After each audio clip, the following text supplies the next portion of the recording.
आपको कोई मतलब नहीं है कि दुनिया में क्या हो रहा है, एक ही मतलब है कि मेरे मुस्तफ़ा मुझसे खुश हो जाए। क्या बात है। और यही असले मकसद हयात है, और यही हमारे दुनिया में पैदा होने का मकसद है। चाहे मैं सोने का घर बना लूँ, 1000 बीघा ज़मीन खरीद लूँ, चाहे पूरा सीवान में खरीद लूँ, चाहे सारी दिल्ली खरीद लूँ, मगर अंजाम आखिर मौत है और 2 गज ज़मीन के नीचे जाना है। ऐसा मैंने कभी नहीं देखा कि 2000 बीघा ज़मीन का जोतने वाला 1 बीघा खेत में उसकी कब्र बनी हो। ऐसा कभी नहीं हुआ कि अरबों में खेलने वाला 5 लाख रुपए का कफन पहन के दुनिया से गया हो। किराए के घर में रहने वाला वो भी सूती का सफेद रंग का कफन पहन के जाता, और अरबों में खेलने वाला वो भी मामूली कफन पहन के दुनिया से जाता। किराए के घर में रहने वाला मजदूर वो भी 2 गज जमीन के अंदर ही जाता है, और पूरे शहर का मालिक वो भी मरने के बाद 2 गज जमीन के अंदर ही जाता। दोनों की इब्तदा एक जैसी है और दोनों की इंतहा एक जैसी। गरीब का बच्चा भी माँ के पेट से पैदा होता है, और बड़े बड़े बादशाहों का बेटा भी माँ के पेट से पैदा होता है। दोनों एक जलील और नापाक पानी के कतरे से पैदा होता है, बादशाह का बेटा भी और फकीर का बेटा भी। तो इब्तदा दोनों की एक जैसी है और अंजाम भी एक जैसा है। जब अंजाम और आगाज दोनों का एक है तो दुनिया में थोड़े दिनों के लिए चमकीला लिबास पहनना, छोटा सा अच्छा घर बना लेना, छोटी गाड़ी खरीद लेना, ये कमाल नहीं है। कमाल ये है कि मरने के बाद जो असल जिंदगी का आगाज होता है, वहां जो कामयाब हो गया वही कामयाब है, उससे बड़ा धनवान कोई नहीं। और यही बात बताने के लिए जलसा होता है, और यही गुफ्तगू सुनाने के लिए जुमा का खिताब होता है। आप लोग जब से होश संभाले हैं तब से आपको मालूम हुआ कि हर जुमा के दिन एक आयत कंपल्सरीली आप खुतबा जुमा में सुनते हैं। इन्नल्लाह यअमुरु बिल अदल वल इहसान व ईताइ ज़िल कुर्बा व यनहा अनिल फहशाइ वल मुनकर वल बग़ी यइज़ुकुम लअल्लकुम तज़क्करून। इसको आप लोगों को याद भी होगा, क्योंकि हर जुमा के दिन सुनना है इसको, अक्सर खुतबा जुमा में सुनना है। इसके मानी ये होते हैं कि बेशक अल्लाह तुम्हें हुक्म देता है अदल करने का, इंसाफ करने का। अल्लाह तुम्हें हुक्म देता है नेकी करने का। अल्लाह तुम्हें हुक्म देता है रिश्तेदारों की खिदमत करने का, रिश्तेदारी तोड़ने का नहीं। हदीस में आया है कि ला यदखुलुल जन्नत कातिउन, जो रिश्तेदारी को मुनक़ता करता हो वो जन्नत में दाखिल नहीं होगा। जो लोग अपने रिश्तेदारों से दुश्मनी मोल लेते हैं कि मैं उनके घर में क्यों जाऊं, वो क्यों नहीं आएगा, मैं उससे बात नहीं करूंगा, वो जान लें कि वो अपनी आखिरत तबाह करते हैं। क्योंकि हदीस में आया है कि वो शख्स जन्नत में दाखिल नहीं होगा जो रिश्तेदारों से दूरियां बना के रखेगा। ला यदखुलुल जन्नत कातिउन, सिले रहमी नहीं करने वाला, रिश्तेदारी काटने वाला जन्नत में दाखिल नहीं होगा। सब दिन तो दुनिया में रहना है नहीं, 100 साल के अंदर ही दुनिया छोड़ के चला जाना है। चाहे सऊदी अरब में कमा के 50 करोड़ का घर बना लें, या हिंदुस्तान ही में बाल बच्चों के साथ इज्जत के साथ रह करके फूस का घर बना लें, दोनों को 100 साल के अंदर ही दुनिया छोड़ के चला जाना है। हर जुमा के दिन यही गुफ्तगू होती है खुतबे जुमा में, और इस पॉइंट पे नजर जिसकी भी रहती है उसकी दुनिया अच्छी होती है और उसकी आखिरत भी अच्छी होती है, और जो इससे हट के जीता है उसकी दुनिया बेशुमार तफक्कुरात में उलझी हुई रहती है, और अंजाम तो उसका बर्बाद ही होता है। क्योंकि किसी भी जन्नती को देखना हो तो इसी दुनिया में उसको देख सकते हैं जन्नतियों की सबसे बड़ी पहचान है कि जो बाअखलाक आदमी हो और जो 5 वक्त इसका दिल मस्जिद से लटका हुआ हो, आप उसके लिए गवाह रहें कि ये शख्स जन्नती है। जहन्नमी के पास नुमाइशी अखलाक होता है, मतलबी अखलाक होता है। जब तक काम नहीं है तब तक खूब पीछे जाता है, और जहां काम निकल गया वो पहचानता तक नहीं है। ये अखलाक जहन्नमियों के हैं। मतलब जहां गर्ज है, जहां उसका अपना दुनियावी लस्ट है, जहां दुनियावी इंटरेस्ट जहां है, खूब सैल्यूट है और खूब दोस्ती है। लेकिन जहां मकसद निकला फिर वो हैवानियत का इजहार करने लगता है। तो जो जन्नती अखलाक होता है वो ये होता है कि उस अखलाक के बदले में वो दुनिया नहीं चाहता है, उस अखलाक का इनाम वो जन्नत में चाहता है। यही वजह है कि 1 टका उसको मिले या ना मिले, वो आपको सलाम करेगा, वो आपको चाय पिलाएगा, वो आपके लिए इस्तेमाल करेगा। वो चूंकि आपसे उसको कोई मतलब ही नहीं है, वो ये काम इसीलिए करता है ताकि उसको जन्नत मिल जाए, और जन्नत देने वाला हमेशा उसको देख रहा है, इसलिए वो किसी का मुंह देख के अखलाक का मुजाहरा नहीं करता। जन्नती सफ्त होता है, जन्नती नर्म होता है। जहन्नमियों की पहचान है कि जहन्नमी मगरूर होते हैं, जहन्नमी बदअखलाक होते हैं। तो आप जहन्नमी को भी समाज में देख सकते हैं, जो इंतहाई दर्जे का झगड़ालू हो, जो इंतहाई दर्जे का बदअखलाक हो, और जो बदज़बान हो, जिसकी ज़बान से हमेशा गंदी बातें निकलती हों, चाहे मर्द हो या औरत, आप उसके लिए गवाह रहें कि ये शख्स जहन्नमी है। चूंकि हुजूर ने इरशाद फरमाया है कि जब मैंने जन्नत में झांक के देखा, कुम तो अला बाबिल जन्ना, हुजूर कहते हैं कि मैं जन्नत के दरवाजे पे खड़ा हुआ। सरकार मेराज की रात में जन्नत की सैर की आपने की, और जब आपने जन्नत में देखा, हुजूर खुद फरमाते हैं कि मैंने जन्नत के दरवाजे पे खड़ा होकर जब मैंने जन्नतियों को देखा, फराई तो अक्सर अहले हल फुकरा, मैंने जन्नत की मेजॉरिटी, अक्सरियत फकीरों की मैंने देखी, गरीबों की मैंने देखी। अक्सरियत वो गरीब नहीं जो नमाजें छोड़ता हो, जो शराब पीता हो, जो बदकारी में मुलविस रहता हो, वो नहीं। माल नहीं है, किराए का घर है, मगर अखलाक इतना ऊंचा है कि एक वक्त की नमाज उसकी छूटती नहीं है। वो गरीब जो दिन भर में 1 टाइम खाता है, लेकिन ईमान उसके पास है, तकवा उसके पास है, तो वह गरीब, हुजूर फरमाते हैं कि मैंने जन्नत में अक्सर गरीबों को मैंने देखा। और हुजूर एक हदीस में फरमाते हैं कि मेरी उम्मत के जो गरीब लोग हैं, फुकरा हैं, मालदारों के मुकाबले में 500 साल पहले जन्नत जाएंगे। ये बातें इसलिए मैंने छेड़ दिया चूंकि जलसा का मकसद ही यही होता है कि दीन सीखना, दीन सुनना। जलसा कोई नामो नमूद के लिए नहीं होता है। आज आपका जलसा बड़ा नूरानी है। एक खतीब मैं ही अकेले काफी था 3 घंटा बोलने के लिए। नूरानी में बनाने की जरूरत नहीं थी, चूंकि मैं खुद 3 घंटा बोलता हूँ, 4-4 घंटे बोलता हूँ। शहबाज नूरी नात पढ़ते, महबूब भाई जबरदस्त नकीब हैं। पूरे हिंदुस्तान का कोई नकीब ओरिजिनल शायर नहीं है, बहुत कम लोग हैं। और ये वो नकीब है जिसके पास अपना माल होता है, बैठ बैठ के शेर बनाते हैं। 1 घंटा ये निखाबत कर लेते, 1 घंटा शहबाज नात पढ़ लेते, 2 घंटे, 3 घंटे मेरी तकरीर हो जाती, 5 घंटे। 10 बजे जलसा शुरू होता और 3 बजे जलसा खत्म हो जाता। 5 घंटे की मजलिस जमजमा के हो जाती। ना फारूक साहब की जरूरत थी, ना नूरानी में की जरूरत थी, लेकिन आप लोगों ने जो मोहब्बत और अखलाक का मुजाहरा किया है।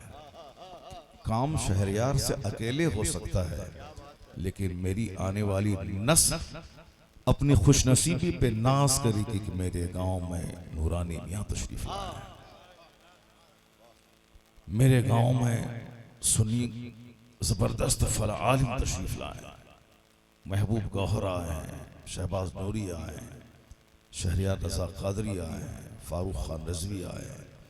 आने वाले वक्त में बच्चा जब आपस में बैठ के जवानी के आलम में तबसरा करेगा, ये नहीं बोलेगा मेरे गांव में अमिताभ बच्चन आए हैं, मेरे गांव में साहब राजू श्रीवास्तव आए हैं, मेरे गांव में पाकिस्तान का कोई जोकर उमर शरीफ आया है, मेरे गांव में कोई बम्बई से नाचने वाला आया है, मेरे गांव में कोई मोहम्मद रफ़ी या मोहम्मद अजीज आया है, बल्कि मेरा बच्चा तबसरा करेगा कि आलिम दीन हजरत मौलाना नूरानी मियाँ सादात घराने के चश्म चिराग तशरीफ लाया है। सुभान अल्लाह, सुभान। आपने बहुत अच्छा मैसेज अपने बाल बच्चों, अपने इलाके को दिया। आप लोग नहीं रहेंगे, बच्चे रहेंगे। आज मैं बहुत सुना हूँ, आज से 40 साल पहले मेरे गांव में सादात के चौछा में से एक आए थे, कादरी मियाँ के वालिद गिरामी मुस्तफा अशरफ आए थे।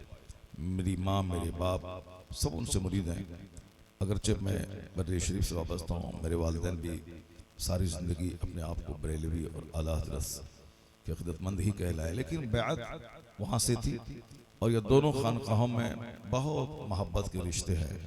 आला हज़रत ने जो कुछ लिखा है उसको तकरीर की ज़बान में वह पैगाम अहले के चौछा ने पहुँचाया है। हुजूर हाशमी मियाँ गाज़ी मिल्लत से आपने कभी भी 2 घंटे की तकरीर नमाज की फजीलत पे आपने कभी नहीं सुनी हो। किए होंगे, मुझको तो याद नहीं। मियाँ बीवी कैसे एक साथ रहें, जो हम लोग 3-3 घंटे जो इस्लाही खिताब करते हैं, गाज़ी मिल्लत मदनी मियाँ वगैरह से कभी आपने नहीं सुना होगा। बीच में एक टॉपिक आ गया, एक पैराग्राफ आ गया, बोल दिया, अलग बात है, लेकिन सारी जिंदगी उन लोगों ने रद्द वहाबिया पे खिताब किया है। और ये रद्द वहाबिया करना ये आला हजरत का मिशन है। ये कह सकते हैं कि मिशन आला हजरत का बरेली से चला और उसको केचुच हवाले ने पूरी दुनिया में पहुंचा। क्या पैगाम दे दिया हजरत, क्या पैगाम, लेकिन पता नहीं किसकी बुरी नजर लग गई बीच में, जो हालात थोड़े कशीदा हो गए। लेकिन सुबह का भूला हुआ अगर शाम को घर वापस आ जाए वह भूला हुआ नहीं कहलाता है। इसलिए अगर रिश्ते आज भी मजबूत हो जाएं तो जो काम आज से 50 साल पहले मजबूती के साथ हो रहा था वह काम आज भी होना शुरू हो जाएगा इंशाअल्लाह। अल्लाह तबारक व तआला आपके गांव को सलामत रखे। तो जब तक फारूक साहब नहीं आए उस वक्त तक मेरी तकरीर सुनेंगे आप, नहीं सुनेंगे आप, कि इंतजार में रहेंगे आप लोग हैं? तो आप हमारे महबूब भाई ने क्या कहा, आज आपको तकरीर नहीं करनी है, आज आपको सिर्फ तबसरा करना है जलसा कैसा था। जलसा तो हजारों में एक हो गया, सुभान अल्लाह। हाँ, मगर शिकायत सिर्फ ये रही कि गांव का अगर हर फर्द महफिल में आ गया होता तो एक भी कुर्सी खाली नहीं रहती, गांव के सारे लोग आ गए होते। लेकिन इसलिए नहीं आए कि चूंकि जलसे की लज्जत उसको मालूम नहीं है, वो नहीं जानता है कि रसमलाई क्या चीज है। जो रसमलाई का रस नहीं जानता है तो वो क्या जाने, वो तो बोलेगा अरे ये रसगुल्ला हटा दो। जो अजवा खजूर को नहीं जानता हो वो क्या जाने अजवा खजूर क्या चीज है। जो कलकत्ता की बिरयानी नहीं खाया हो उसे क्या मालूम कि बिरयानी कैसी कहते हैं।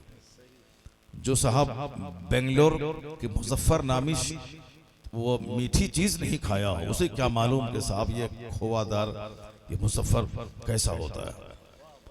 जिसको अफलातून नहीं खाया हो बम्बई का वो क्या जाने कि अफलातून प्योर घी से बनी मिठाई कैसे होती है। जो महाराष्ट्र का अल्फांसो आम नहीं खाया हो उसे क्या मालूम कि अल्फांसो किसे कहते हैं। और जो बिहार का मालदा आम नहीं खाया हो वो क्या जाने अल्फांसो और मालदा में क्या फर्क होता है।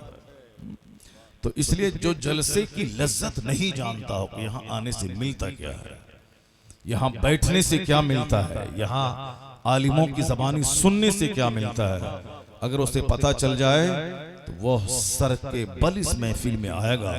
चूंकि इस महफिल में सिर्फ गुफ्तगू नहीं होती है, अल्लाह के लाखों फरिश्तों की आमद होती है। और हाँ, जो लोग पीछे हैं वो सब आगे आ जाएं। अगरचे आज 3 घंटे की तकरीर नहीं होगी मगर 3 घंटे से कम भी नहीं होगी, इसको जरूर आप समझ लें। 1 घंटे के अंदर 3 घंटे की तकरीर मैं करूंगा, उसको आप गौर से सुनिए। जो लोग यहाँ इधर उधर मुंतशिर हैं वो सब के सब नजदीक आ जाएं। जलसे की लज्जत जिसको मालूम होती है कि जलसे में क्या मिलता है, वो शख्स दुकान छोड़ देता है मगर जलसा नहीं छोड़ता है, फ्लाइट का टिकट कैंसिल करवा लेता है मगर जलसे को नहीं छोड़ता है। वो जानता है कि ये महफिल वो है जिसमें अंबिया कराम की रूहें तशरीफ लाती है, ये वो महफिल है जिस महफिल में मलाइका मुक़र्रबीन तशरीफ लाते हैं। आसमान से हजारों लाखों की तादाद में फरिश्ते आते हैं। तो शैतान के साथ में तो हमने बहुत बैठा है, मगर फरिश्तों की सोहबत में हमने बहुत कम बैठा है। अगर एक रात अगर यहाँ बैठ गया, यकीन जाने कि जो दुआ मुख्तलिफ मज़ारात पे कबूल नहीं हुई है, वह दुआ इन फरिश्तों की झुरमुट में यहाँ कबूल हो जाएगी। सिर्फ जलसे में बयान नहीं होता है, जलसे में गुरूर मिटता है। फकीरों के साथ मिलकर बैठने से घमंड टूटता है। बहुत आपने कमाई पे गुरूर किया कि मैं यूं तीर मारा, मैंने वो तीर मारा, मैंने बहुत पैसा कमाया, मैंने अपनी बीवी को महंगा पर्स खरीद के दिया, मैंने महंगा सैंडल खरीद के दिया, मैंने उसको महंगा जेवर दिया, मेरे पास महंगी गाड़ी है। बहुत आपने कहा है, लेकिन आपकी आंखों से आंसू के कतरे फरावानी में नहीं निकलते। जब आप इन मुसलमानों के बीच में जब आप बैठते हैं और जब आपको एहसास होता है कि मैं कितना बड़ा मुजरिम, करोड़ों गुनाह मैंने किया है, एक बूंद अगर आंसू आंख से निकल गए तो 50 लाख रुपए की मिठाई खाने के बाद कलेजा को वो ठंडक नहीं पहुंचेगी जो एक बूंद आंसू के निकल जाने के बाद दिल को ठंडक पहुंचेगी। और वो आंसू नहीं बहते हैं महलों में, वो आंसू नहीं बहते हैं सनीमा हाल में, वो आंसू नहीं बहते हैं माल की फरावानी में, वो आंसू इन्हीं मुसलमानों के बीच में बैठने से निकलते हैं। मैं बुरा हूं, आप बुरे हैं, लेकिन जहां 40 मुसलमान रहते हैं जरूर वहां अल्लाह का एक वली होता है। जलसे जुलूस में 200, 300, 400, 500, 1000 लोग रहते हैं, उनमें से कोई जरूर अल्लाह वाला होता है। मैं समझता हूं कि यह शख्स तहज्जुद नहीं पढ़ता है, लेकिन आपको क्या खबर कि अल्लाह के नजदीक उसका बड़ा मकाम होता है। बज़ाहिर देखने में कुछ लगता है, लेकिन अंदर से बहुत पहुंचा हुआ शख्स होता है। इसलिए मुसलमानों को कभी हिकारत की निगाह से नहीं देखना चाहिए। आपने उसे हंसते हुए देखा है, लेकिन रात के आखिरी पहर में रोते हुए नहीं देखा। कोई बड़ा से बड़ा वली, कोई बड़ा से बड़ा कुतुब हो ही नहीं सकता है जब तक कि वह रात के आखिरी पहर में हालत सजदा में आंसू नहीं बहाए। इसी को डॉक्टर इकबाल ने कहा है कि अत्तार हो, रूमी हो, राजी हो, गजाली, कुछ हाथ नहीं आता बे आहे सहरगाही। जब तक कि वो रात के आखिरी पहर में उठे नहीं, सहर के वक्त में जगे नहीं और रोए नहीं, उस वक्त वो हो ही नहीं सकता है। न राजी होगा, न गजाली होगा, न रूमी होगा, न अत्तार होगा, कुछ नहीं होगा। इकबाल कहते हैं इश्क जब सिखाता है असरारे आदाब खुद आगाही, खुलते हैं गुलामों पर असरारे शहनशाही। अल्लाह उस्मत अत्तार हो, रूमी हो, राजी हो, गजाली, कुछ हाथ नहीं आता बे आए सहरगाही। सहरगाही का मजा इस महफिल में मिलता है। रात भर जाग कर जब 12 बजे के बाद जब महफिल होती है, खुसूसी रहमतें जब आसमान से नाजिल होती है, जो मुराद इस महफिल में पूरी हो जाएगी, अगर एक बार पूरी हो गई तो वो 30,000 रुपए के फ्लाइट का टिकट कैंसिल करता है, फकीरों के साथ मिलकर बैठता है। नेक लोगों की आह से काम बनते हैं, नेक लोगों की दुआओं से काम बनते हैं। और क़यामत के दिन शेख सादी की ज़बानी शनीदम के दर्रोज़े उम्मीदों भी खुदारा बबख्श बदारा बबख्शत, बदारा बने का बबख्शत करी। यानी मैंने सुना है कि उम्मीद और खौफ के दिन, क़यामत के दिन अल्लाह ताला नेकों के सदक़े में बुरों को बख्श देगा। तो नेकों की महफिल को इक्सीर हयात समझिए, नेकों से दुआएं लीजिए। नेता अगर गांव में आएगा तो नेता तो 90% तो झूठ ही बोलता है, सच बोलने वाले नेता हैं मगर बहुत कम है। इसलिए नेताओं के पीछे दौड़ने वाले जो जिस तरह का होता है उसको उसी तरह का दोस्त चाहिए, झूठों को झूठा दोस्त चाहिए और शरीफों और परहेजगारों को परहेजगार दोस्त चाहिए। अब परहेजगार दोस्त अगर मिल गया, जिस तरह झूठा दोस्त मिला तो आपका बर्बाद होना तय है, उसी तरह नेक दोस्त मिल गया तो आपका जन्नती होना भी तय है। इसलिए कुरान शरीफ में अल्लाह ने कहा वकूनु मास सादिकीन, सच्चों के साथ रहो, नेकों के साथ रहो, अल्लाह के वलियों के साथ रहो, आलिम दीन के साथ रहो। हक बताने वाले के साथ रहो, मस्जिद के इमाम के साथ रहो, जो बेलौस अजान देता है उससे दोस्ती करो। मुस्तफ़ा जान रहमत अलैहिस्सलाम कहते हैं कि दोस्ती नेक लोगों से क्या करो और अपना दस्तरखान मुत्तकी लोगों के लिए पेश करो। दोस्ती मत करो मगर मोमिन से, ला तुसाहिब इल्ला मोमिना ला याकुल तामक इल्ला तकी। दोस्ती मत करना मगर मोमिन से, और खाना मत खिलाना मगर नेक लोगों को खाना खिलाना। मुत्तकी खाएगा तो दुआएं देगा, मुत्तकी खाना खा के जब वो नमाज पढ़ेगा तो उसके नमाज पढ़ने में आपके खाने की ताकत होगी, तो उस नमाज में आप भी शरीक रहेंगे। अगर कोई डकैत आपके घर में खाना खाया और सिवान का दारोगा कोई खाना खाया, वो यहाँ से खा करके जब जाके दिन भर वो गाली बकेगा, चूंकि आपकी बिरयानी खा के वो गाली बका है, इसलिए आप भी उस गुनाह में शरीक समझे जाएंगे, क्योंकि आपने उनको खाना खिलाया। इसलिए हदीस में है कि ला याकुल तामक इल्ला तकी, तेरा खाना नहीं खाए मगर मुत्तकी लोग, मुत्तकी लोगों को खाना खिलाइए, नेक लोगों को खाना खिलाइए, नेक लोगों से दोस्ती कीजिए। आप अगर नेक नहीं हैं मगर यह दोस्ती आपको नेक बना देगी, यह दोस्ती आपके दिलों के जंग को साफ कर देगी, यह दोस्ती आपको सॉफ्ट और नर्म बना देगी। मालदारों के पास बैठने से दिल सख्त होता है, गरीबों के पास बैठने से दिल नर्म होता है। इसलिए हमेशा फारूक साहब तो संजीदगी के साथ, कोई हंगामा नहीं। मैं तो नारा लगाने के लिए था ही यहाँ, आप उठ के कहाँ जा रहे हैं? आप इधर तशरीफ लाइए, इधर देखिए, हजरत का इस्तकबाल कीजिए। मशहूर और मारूफ इस्लामी स्कॉलर हजरत मौलाना अशाह फारूक अहमद रजवी साहब नागपुरी, जो अल्हम्दुलिल्लाह बहुत ही ज़बरदस्त क़ुव्वत इरादी के मालिक, मुनाजराना सलाहियतों के मालिक हैं और इहक़ाक़े हक़ इब्ताले बातिल में अपनी एक अलग पहचान रखते हैं। वो तशरीफ लाए। नारे तकबीर, नारे रिसालत। हजरत मौलाना फारूक खान साहब रज़वी तशरीफ रखें। अब आगे बढ़ जाएं, अब जो पीछे हैं वो अब आगे आ जाएं, जिनका इंतजार था वो तशरीफ ले आए। माशाअल्लाह, सुभान अल्लाह, सुभान अल्लाह, सुभान अल्लाह। बैठ जाए। देखें आप साहब, आपने जिन जिन लोगों को आपने बुलाया है, इस्लाम की खिदमत करने वाले, इस्लाम के मुबल्लिगीन को आपने बुलाया है, और आपने बड़े ज़बरदस्त उलमा का आपने इंतखाब किया है। एक एक लोग ही मजलिस में बुलाए जाते हैं, जो बड़े लोग होते हैं एक आदमी को बुलाया जाता है, मगर आपने ज़बरदस्त खतीबों का आपने इंतखाब किया। आपने सोचा कि मकान तो बनता ही रहता है, मगर कभी जलसे की तारीख बन जाए, और जलसे की तारीख बन जाए ताकि दूसरे लोग समझ लें कि जलसा कैसे होता है। जलसे में 50 लाख लोगों के आने से जलसा कामयाब नहीं होता है। 5 लोग आ जाएं और गौर से बैठ के गुफ्तगू सुने, उस पर अमल करें, वो जलसा करोड़ों बेदिल लोगों से बेहतर होता है। जिहाद और लड़ाई करने के लिए, सरहद बचाने के लिए वहाँ ताकतवर और बिल्कुल मुतहर्रिक लोगों की जरूरत होती है। सुस्त काहिल अगर पाकिस्तान के बॉर्डर पर चला जाए तो वो जंग हार के चला आएगा।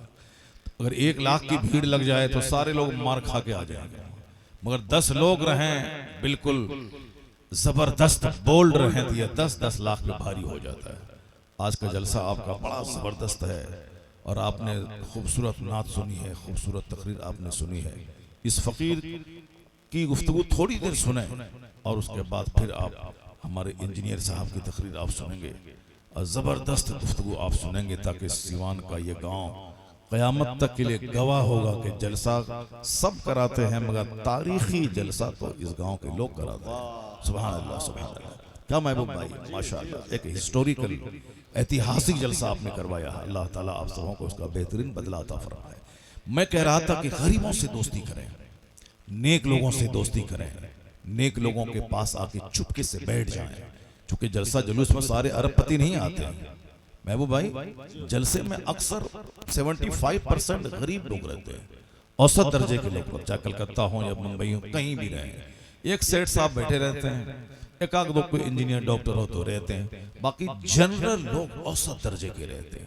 वह लोग जो बंबई में रेडी चलाते हैं, वह लोग जो दिल्ली में फुटपाथ पे चश्मे की दुकान लगाते हैं, उन्हीं लोगों से दिल्ली का जलसा आबाद रहता है। हम लोग तो इतने जलसे पड़े हैं बंबई में, दिल्ली में, बेंगलोर में, तो हम लोग को सबका चेहरा पहचानते हैं। कि कौन को किस तरह के लोग जलसे में जाते हैं। अरबपति खरबपति इक्का दुक्का रहता है। जनरल लोग वो होते हैं जो औसत दर्जे के रहते हैं। कुछ बूढ़े होते हैं जो 10 साल की उम्र से लेके 80 साल की उम्र तक सारे जलसों में शिरकत करते हैं। उन बूढ़ों की दाढ़ी की सफेदी आपके सीने की स्याही को दूर कर देती है।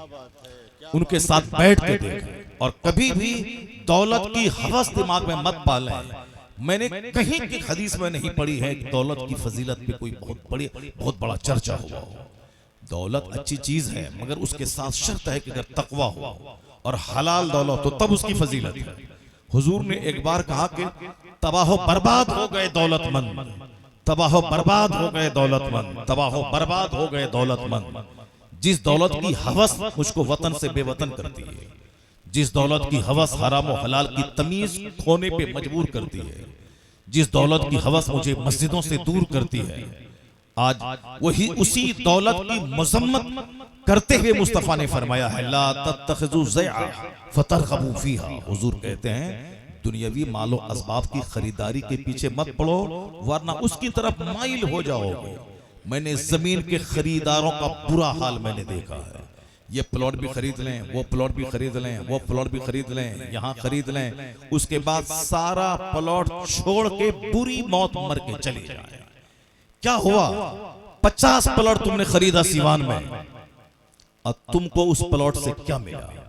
अचानक चक्कर आया, प्रेशर हाई हुआ, मरा, 2 गज जमीन के नीचे गया। जिस प्लॉट की खातिर झूठ बोला, जिस प्लॉट की खातिर कई हजार नमाजें कज़ा की, जिस प्लॉट की खातिर न जाने किस हद तक जाके उन्होंने लंद फंद किया, दूसरों को ठगा, तो जिस काम के लिए करोड़ों गुनाह हुए वो जमीन रह गई बच्चों के लिए और इनके साथ रह गए वह करोड़ों गुनाह। अब कयामत के दिन हिसाब इनको देना होगा। और जो जमीन खरीदी उसमें बाल बच्चे मस्ती करेंगे, बाल बच्चे उसी जमीन पर बने हुए मकान में बैठकर रात रात भर कॉमेडी सुनेंगे, रात रात भर सिनेमा देखेंगे, रात रात भर मस्तियां करेंगे। जमीन खरीदी हमने, झूठ बोला हमने, सारा सुकून बर्बाद किया हमने। मस्ती कर रही मेरी बहू, मस्ती करे मेरा बेटा, इसको क्या मिला? इसको मिला झूठ का गुनाह, इसको मिला नमाज छोड़ने का गुनाह, इसको मिला धोखा धड़ी का गुनाह। ये सारे गुनाह इनके साथ रह गए। अब कयामत के दिन घसीट कर जहन्नम में डाला जाएगा और जिस काम के लिए जहन्नम जा रहा है वो फायदा दूसरों को पहुंचाया, ये खुद जहन्नम गया। इसलिए हुजूर फरमाते हैं मिन शर्रि नास मंजिलतन यौमल क़यामा अज़हबा आखिरतहु बिदुनिया गैरिही। हुजूर कहते हैं कयामत के दिन मर्तबा के एतबार से सबसे बुरा शख्स वो होगा जो दूसरों की दुनिया बनाने के लिए अपनी आखिरत को बर्बाद कर दिया होगा। जो दूसरों की दुनिया बनाने के चक्कर में अपनी आखिरत को बर्बाद कर दिया। सारे लोग बीवी के लिए कमा रहे हैं, बच्चे के लिए कमा रहे हैं, बेटी के लिए कमा रहे हैं, बेटा को डॉक्टर बनाने के लिए कमा रहे हैं, बेटी को IAS ऑफिसर बनाने के लिए कमा रहे हैं। मैं DM भी बन गया, 5 करोड़ महीना कमाता हूँ।